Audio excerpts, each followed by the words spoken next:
Welcome everyone, this is On Just Restart, and this time we're going to be talking about how Nintendo can fill the void after Super Smash Bros. Ultimate. Today marks the 3-year anniversary for Super Smash Bros. Ultimate since it came out, December 7th, 2018. By the time you see this video, it's probably going to be a day or two afterwards at the earliest.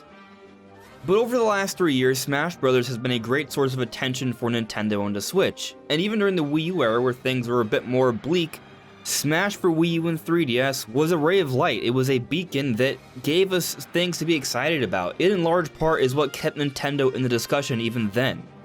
But now as we enter the Game Awards, where we've seen a lot of Smash reveals in the last few years, there will be no more Smash reveals because Smash Bros. Is done. We got the final character, we got the final update.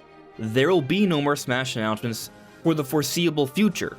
So what's next? What can Nintendo do? How can they fill this void by Smash Bros? Do we have to wait and bide our time until the next Smash Bros? How long will that be? How will they go about following up Smash Ultimate? And if it's not Smash Ultimate, what else can Nintendo do to fill that void, that popularity and hype that we've gotten consistently over the years thanks to Super Smash Bros. Ultimate and its predecessors? That's what we're going to be discussing today. Now before we jump into things, let me very quickly talk about my social media. You may see a few different things here on screen. You can check that all out. It is linked in the description below. And of course, if you like what you're seeing here, you can subscribe. So I think there's a few ways Nintendo can fill the void of Smash Ultimate. One obvious way is by another Smash Bros. Game. Eventually, there likely will be another Smash Bros. Game. Since the N64, we've had at least one Smash Bros. Per generation. Back for the Nintendo 64, we had the original Smash Bros. Then for GameCube, as a launch title, we got Super Smash Bros. Melee. Then for the Nintendo Wii, fairly early on, we got Super Smash Bros. Brawl. And then in the middle of the generation for Wii U and 3DS, we got Smash for Wii U and 3DS. And also relatively early into Switch's life cycle, we got Super Smash Bros. Ultimate. So every generation since the mid-90s, we have been getting Smash Bros. So it's hard for me to envision a scenario where Nintendo doesn't continue giving us Smash Bros. However, let's take a look at Mario Kart. Mario Kart is similar to Smash Bros. Every time we see a new Nintendo system, it's reasonable to expect that there's going to be another Smash Bros. And another Mario Kart. And we actually haven't gotten a brand new Mario Kart for the Switch at all. All we got was Mario Kart Deluxe back in 2017, which got some new content in there, but it's basically just an enhanced port from what we got on the Wii U, which was just titled Mario Kart 8, and it came out back in 2014. We're now in 2021, and there isn't too many strong signs that a Mario Kart 9 is right around the corner. I'm sure it's in development, and it is on the way, but it's not like imminent within the next few months or anything like that. So the point I'm actually trying to get at here is that, one, Mario Kart 8 was incredible for the Wii U, and then Mario Kart 8 Deluxe is the best-selling game on Switch, and it's a very complete, wonderful package and one of the best-selling games of all time for Nintendo.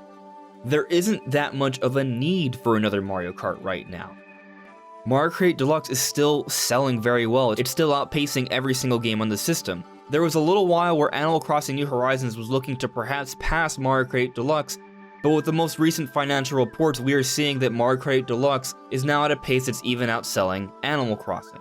Basically, it's potentially a similar situation here. Super Smash Bros. Ultimate has an incredible amount of content. That's the idea behind it. It is Smash Ultimate. There are so many characters, so many stages, so many things in this game, and they supported it for a decent amount of time. And Smash Ultimate has been incredibly successful. It is the best-selling Smash Bros. Game. It is the best-selling fighting game.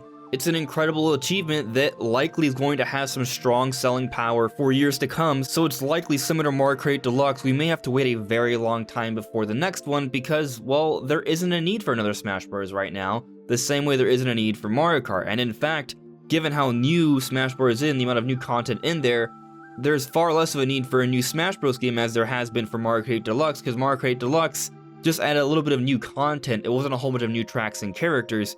So from that perspective alone, we could be looking at a fairly long time before the next one. And even if we do get a next one, that next one might be the Super Smash Bros. Ultimate Deluxe to tide things over for an even longer amount of time before we actually get a ground-up new Smash Bros. And to add a little more context to the situation, there was an interview with Sakurai that was translated not too long ago, and he was asked about the continuation of Smash Bros. After Ultimate, and this is what he said. For now, at least, I don't see a path for Smash Bros. To continue without me. Take just the fighter reveal videos. I don't think they would reach the same level of completeness if we subcontracted them out to somewhere else, and there aren't staff anywhere who are saving all the Smash Bros. Know-how in one place. I think it would be difficult to grasp the essence of various titles and integrate it all into a process. Nobody but me has even directed for this series or drafted a new fighter. I would have to think seriously about whether success would even be possible in someone else's hands given all of this. And he continues on, quite honestly, it's a lot of work, so I would like to leave it to somebody else. I've even tried in the past, but it hasn't gone well. They can do everything apart from going from 0 to 1, but as for creating a starting point out of nothing, they can't find where to begin at this stage. If the series were to continue, I would have to communicate with Nintendo and discuss what form it should take to be successful. This is an important topic to think about if I want the series to continue in the future. So from this, we can gauge that, yes, Smash Bros. Is a tremendous effort that Sakurai does eventually want to pass the torch to, but he's having trouble imagining how that can be done. The implication here, I feel, is that likely for the next Smash Bros. Game, or at some point at least, Sakurai is going to be looking to have more of an overseeing role and will sort of train someone up to eventually take up the reins to carry the series forward. An argument can be made that the series may die with Sakurai, or will stick with just Sakurai here, but eventually Nintendo likely will have to continue the series, so at some point or another, there will be another Smash Bros. Game, and when we do see that Smash Bros. Game, I'm sure it will bring in a large audience and stir up a lot of excitement, and it will fill that void. But that's going to be a long time from now. It's going to be some years. The Game Awards is happening. There probably won't be another Smash reveal because Smash is done. So what are we going to get instead to stir up a similar level of excitement? And what about the Nintendo Directs all throughout next year? Typically, every Direct, there's some sort of Smash reveal that gets fans excited, but there isn't anything that's going to be like that next year. So what will Nintendo do? How will they stir up similar levels of excitement and hype and attention moving forward? Well, fortunately, I think we're in a scenario right now where we're almost like in a golden age for Nintendo, I would say. Nintendo has consolidated their resources onto one main platform for the most part. They're no longer splitting all of their development projects between both a handheld and home console system, so that means that we can see more games more consistently on one platform, that platform currently being the Switch. Not to mention Nintendo is continually ramping up development, hiring staff, and building up their studios, so they are getting bigger, they are getting better, and what this all means is that we're going to be seeing better games and more consistent releases moving forward, and they've done a pretty good job during the Switch era. The Switch era, arguably, is the best era for Nintendo in terms of consistent quality software support. They've really done a great job of avoiding the droughts. For pretty much every previous system, especially the home console system, there were droughts that fans lamented. It's not amazing to not have too many exciting games to play in a year, and that happened a lot in previous generations. We're not really seeing that during the Switch era. So basically what I'm getting at here is that Nintendo is already doing a pretty good job of filling the void because there are a whole bunch of other games to be excited about. Smash Bros. Has been about Nintendo characters duking it out, and as the series has progressed, third-party characters have been included as well. But basically, Smash Bros. Is great because it appeals to so many different people because there are so many cool characters that players are fans of. But with Smash Bros. Now done, perhaps now we can start looking more towards playing those different series that are involved in Smash Bros., as we already have to some extent, but the focus is going to be on all these different franchises. If we just look at what we know about just for next year, Pokemon Legends Arceus, Mario Rabbids Sparks of Hope, Monster Hunter Rise Sunbreak, Triangle Strategy, Breath of the Wild 2, Splatoon 3, Kirby and the Forgotten Land, Bayonetta 3, that's already a pretty strong lineup in terms of confirmed things, but there's also some things that are rumored that have a decent chance of coming out next year as well.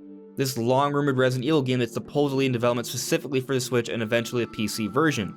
Xenoblade Chronicles 3, Donkey Kong, Fire Emblem, the rumored Metroid Prime remaster. There's a lot of potential amazing games that could come out next year, and that's just what's rumored and confirmed. There could be something that we haven't even mentioned yet that could be announced for next year as well. Nintendo has a lot of strong software to carry us all throughout next year and likely beyond. When do we get the next Mario Kart? When do we get the next 3D Mario? And then there's Metroid Prime 4, and then surely there's the next generation of Pokemon, and so on. Nintendo has a lot of projects in the works in the background, and there's going to be a lot of compelling content for the next few years to come.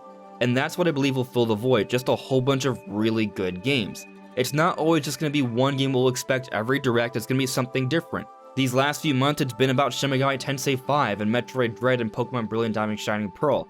For the beginning of next year, it's going to be Kirby and the Forgotten Land, and Splatoon 3 and Legends Arceus. And then in the second half of next year, maybe it'll be Bayonetta 3, Breath of the Wild 2, and then maybe Metroid Prime Remake and Xenoblade Chronicles 3. Perhaps what may be most exciting about these upcoming times, while there may be some uncertainty because we're not going to have new Smash announcements anymore for the next few years, we may just see a focus on other franchises that wouldn't have gotten that kind of focus beforehand. As I just mentioned earlier, Metroid Dread has gotten a lot of attention. It's nominated for Game of the Year.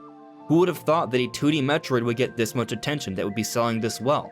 Who knows we'll get that kind of focus next year. Obviously Breath of the Wild 2, but there could be a few other really cool things that could stir up a lot of excitement and fill the void that has been left by Super Smash Bros. Ultimate. And as I've alluded to earlier, this is all very interesting going into the Game Awards. What will Nintendo announce then in place of Smash Bros? Maybe a Breath of the Wild 2 trailer, maybe something else. We shall see. But what do you guys think? How do you think Nintendo can fill the void after Smash Ultimate? Let me know in the comments below. Anyways everyone, this is On Just Restart. Thank you so much for listening and watching, and I'll see you all really soon. Take care. Bye.